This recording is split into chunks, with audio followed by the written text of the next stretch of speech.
Durante décadas, Ruby Pérez fue conocido por su potente voz y su carisma sobre el escenario.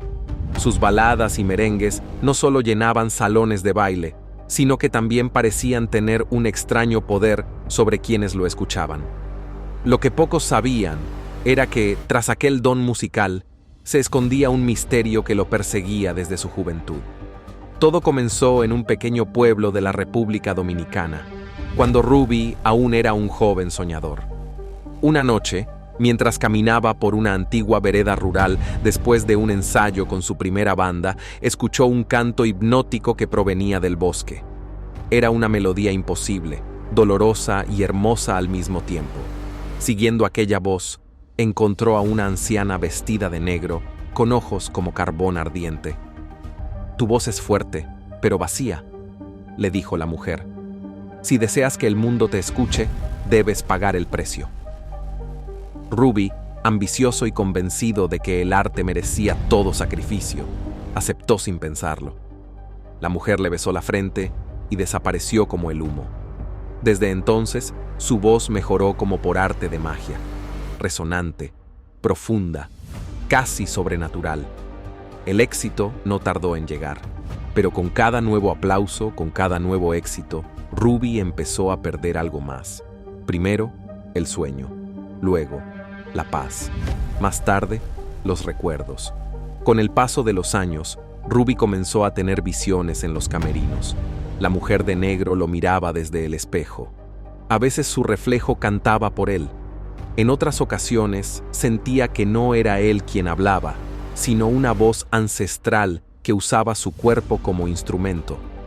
En 1998, durante una presentación en Puerto Rico, Ruby colapsó en el escenario.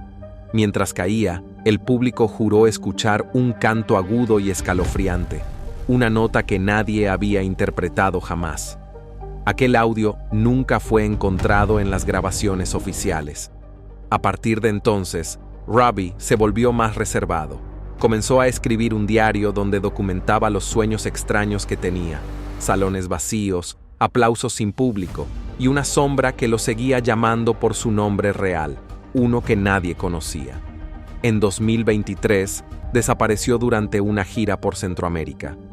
Su banda encontró su camerino vacío, con el micrófono aún encendido y una última página en su diario. «La voz no me pertenece. Hoy regreso al bosque. Si escuchan mi canto, no lo repitan. Esa melodía no es para los vivos». Nadie lo ha visto desde entonces, pero hay quienes aseguran que, en ciertas noches cálidas, en lo profundo de los montes dominicanos, aún se escucha su voz, entonando una canción que hiela la sangre. La desaparición de Ruby Pérez fue tratada al principio como un accidente, incluso como una fuga voluntaria. Los medios especularon sin tregua, que se había retirado en secreto, que sufría de agotamiento mental o que buscaba paz tras décadas de fama. Pero ninguno de esos titulares explicaba lo que encontró el joven periodista Miguel Estrella. Miguel, fanático del merengue clásico y eterno admirador de Ruby, no podía aceptar que su ídolo simplemente se desvaneciera. Siguiendo pistas del diario abandonado, llegó hasta la comunidad de Los Tres Ríos, un lugar remoto donde Ruby había actuado por última vez. Allí, ancianos hablaban en voz baja de la mujer del canto, una leyenda olvidada que hablaba de un espíritu que ofrecía fama a cambio de almas. Uno de ellos, don Anselmo, lo miró con ojos temblorosos.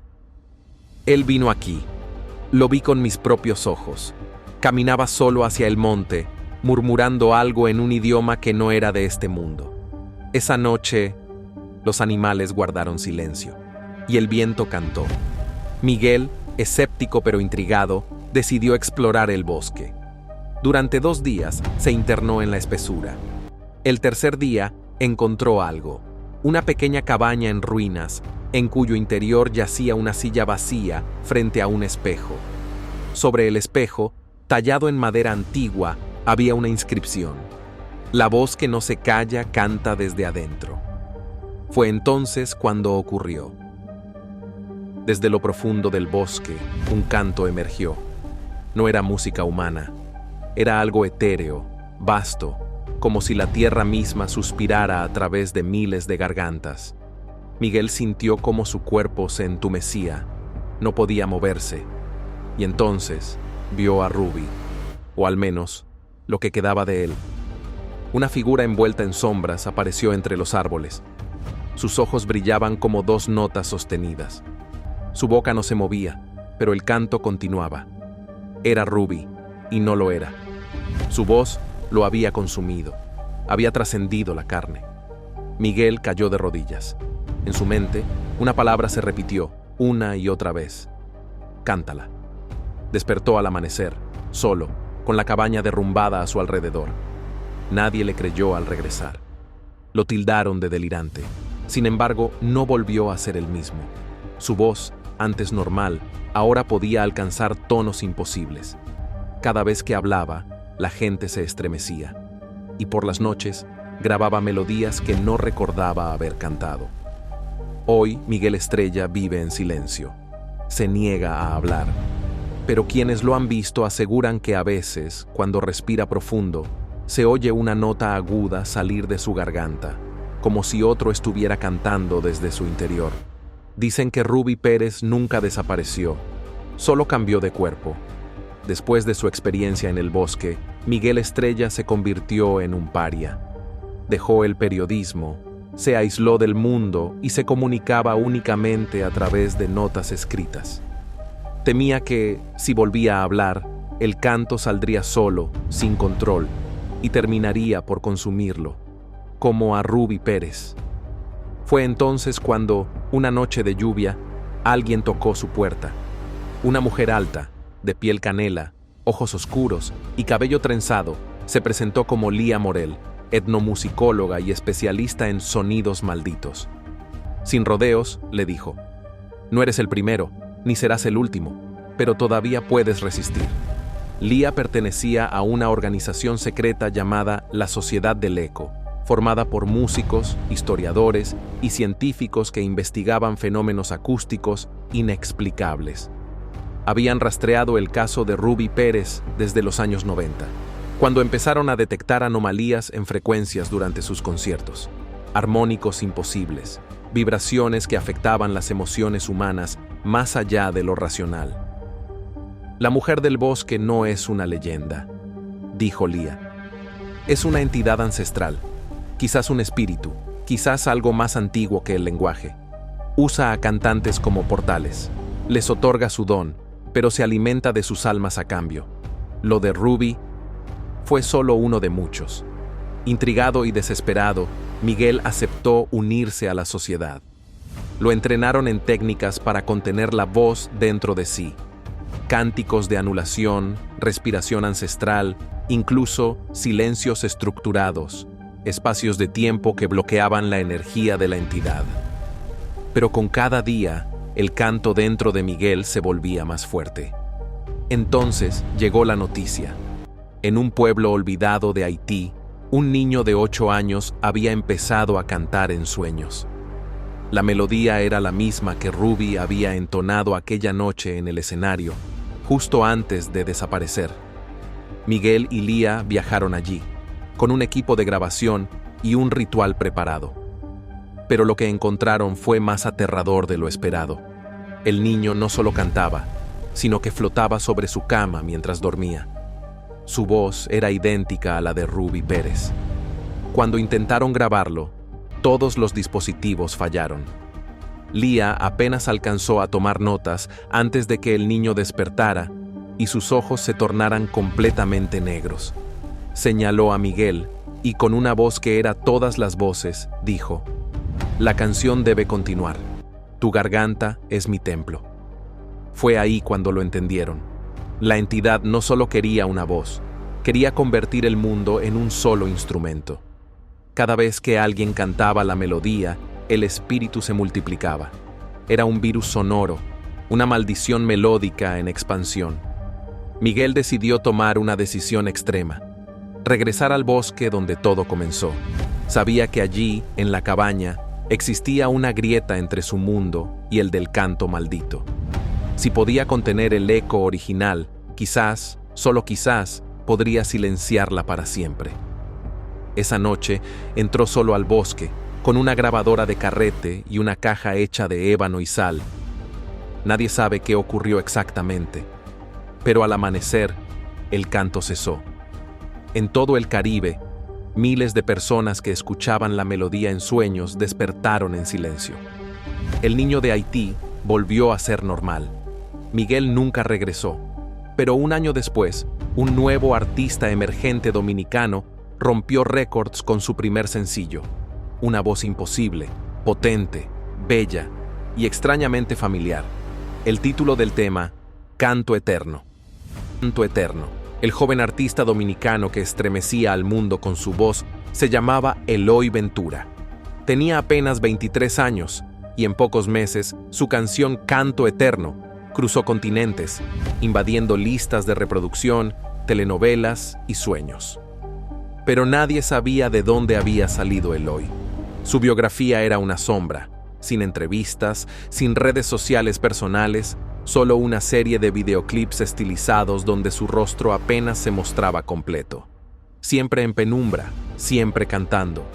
Algunos decían que era el renacimiento de Robbie Pérez, otros murmuraban que era Miguel Estrella. Pero la verdad era más inquietante. En un archivo confidencial de la Sociedad del Eco, una grabación fue marcada con el código N147. Voz fragmentada. Miguel Eloy. En ella, se escuchaba una sesión de autograbación en la que Miguel, días antes de internarse en el bosque, hablaba con un interlocutor que no se identificaba con palabras, sino con ecos. Miguel, voz temblorosa. No dejaré que salgas. No vas a usarnos más. Yo no seré el siguiente. Eco, en múltiples timbres. Ya eres mío. Solo soy la parte que canta cuando tú respiras. Cada palabra tuya me construye. Miguel. Entonces me callaré. Eco. El silencio también canta. Ese fue el último registro conocido antes del nacimiento público de Eloy Ventura.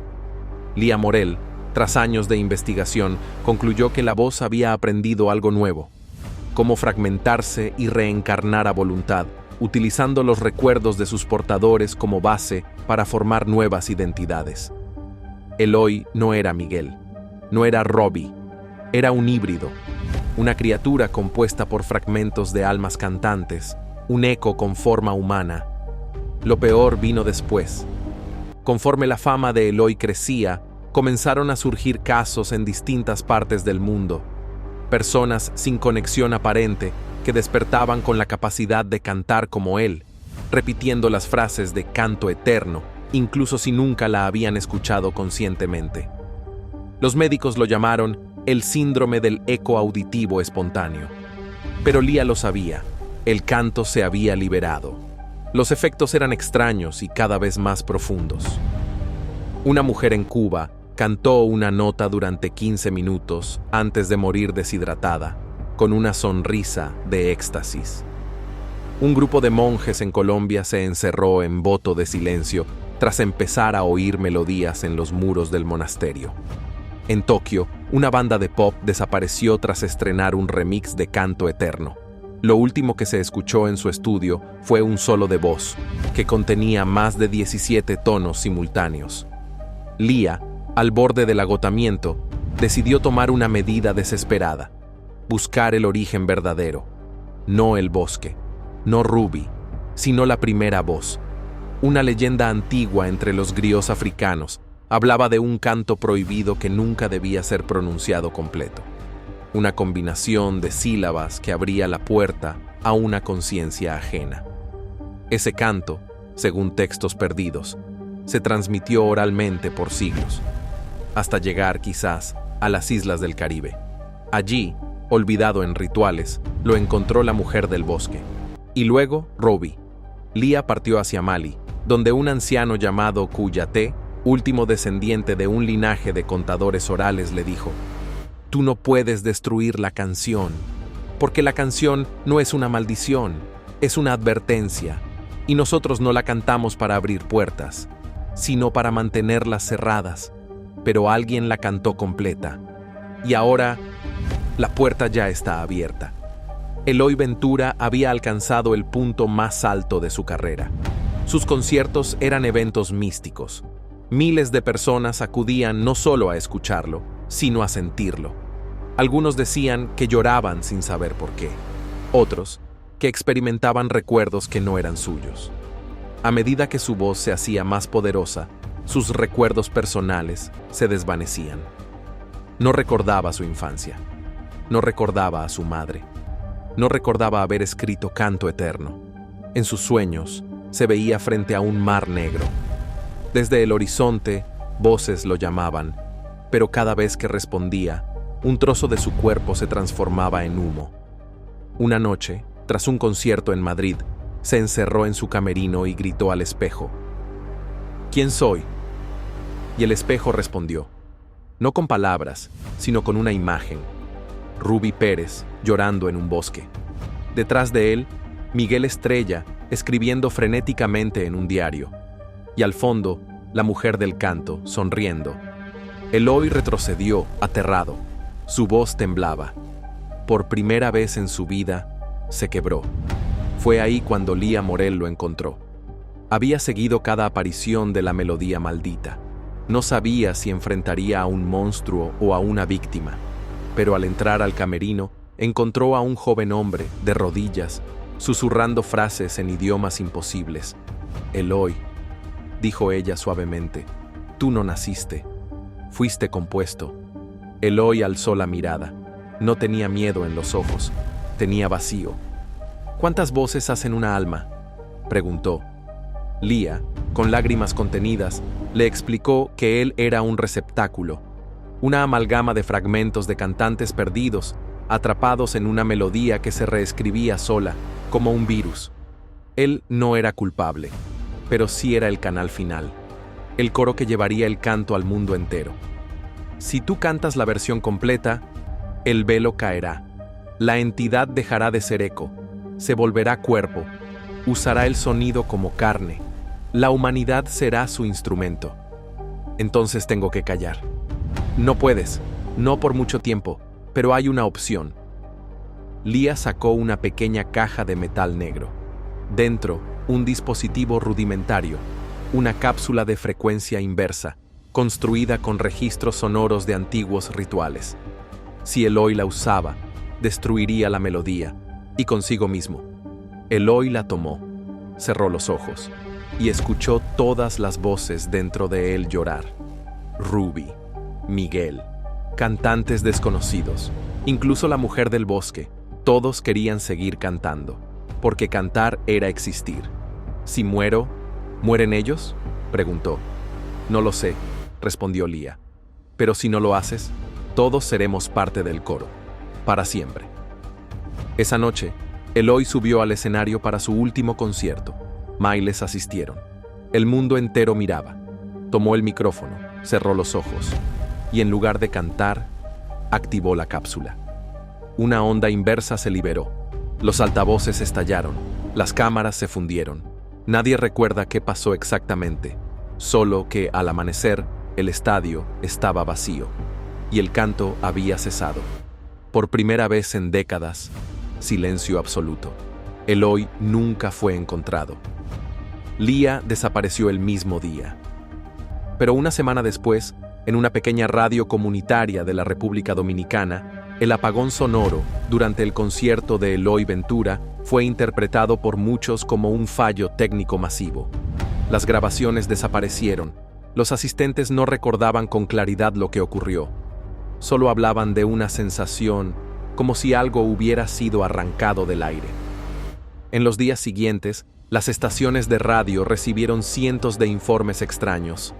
Personas que escuchaban ecos inexistentes, televisores encendidos por sí solos con cantos ahogados, bebés que balbuceaban fragmentos de Canto Eterno sin haberlo escuchado jamás. Pero el silencio, el verdadero silencio, permanecía en un lugar: San Cristóbal, República Dominicana. Allí vivía Daniel Pérez, de 19 años, hijo no reconocido públicamente de Ruby Pérez. Su madre, una corista retirada, le reveló la verdad una semana antes de morir. Tu padre cargaba una maldición. y tú la llevas en la sangre. Por eso no puedes cantar. Tu voz está sellada. Él hizo eso para protegerte. Daniel, efectivamente, nunca había podido emitir más que susurros desde niño. Los médicos decían que era una parálisis congénita de las cuerdas vocales. Pero Daniel siempre supo que no era solo físico. Sentía algo atrapado, una presión interna, como si su garganta contuviera un huracán dormido. La noche del concierto de Eloy, Daniel tuvo una visión. Estaba en un teatro vacío. Sobre el escenario, su padre, Ruby Pérez, vestido de blanco, le cantaba a un abismo, mientras detrás de él, sombras danzaban al ritmo de notas imposibles. Robbie volteó y le dijo: «Hijo, ya viene por ti. Debes cantar lo que yo nunca canté, pero no como ellos. Hazlo, con verdad». Daniel despertó gritando por primera vez en su vida, y su grito fue una nota pura, extendida, perfecta. Las ventanas de su casa estallaron, las aves cayeron muertas del cielo, y desde la radio antigua de la sala, una voz femenina susurró: «Bienvenido al coro, Daniel». Aterrorizado, Daniel buscó ayuda. En su desesperación, viajó a Santiago, donde encontró a un sobreviviente de la Sociedad del Eco, un anciano ciego llamado Padre Tadeo. Tadeo, al escuchar su historia, palideció. «Tú eres la llave final, la voz pura, la que aún no ha sido contaminada, por eso te sellaron. Tu canto no invoca, tu canto encierra». Daniel no lo comprendía del todo, pero Tadeo le explicó: si Ruby fue el primero en abrir la puerta, Daniel podría ser quien la cerrara. La melodía debía completarse, sí, pero no para liberar, sino para encarcelar a la entidad de nuevo.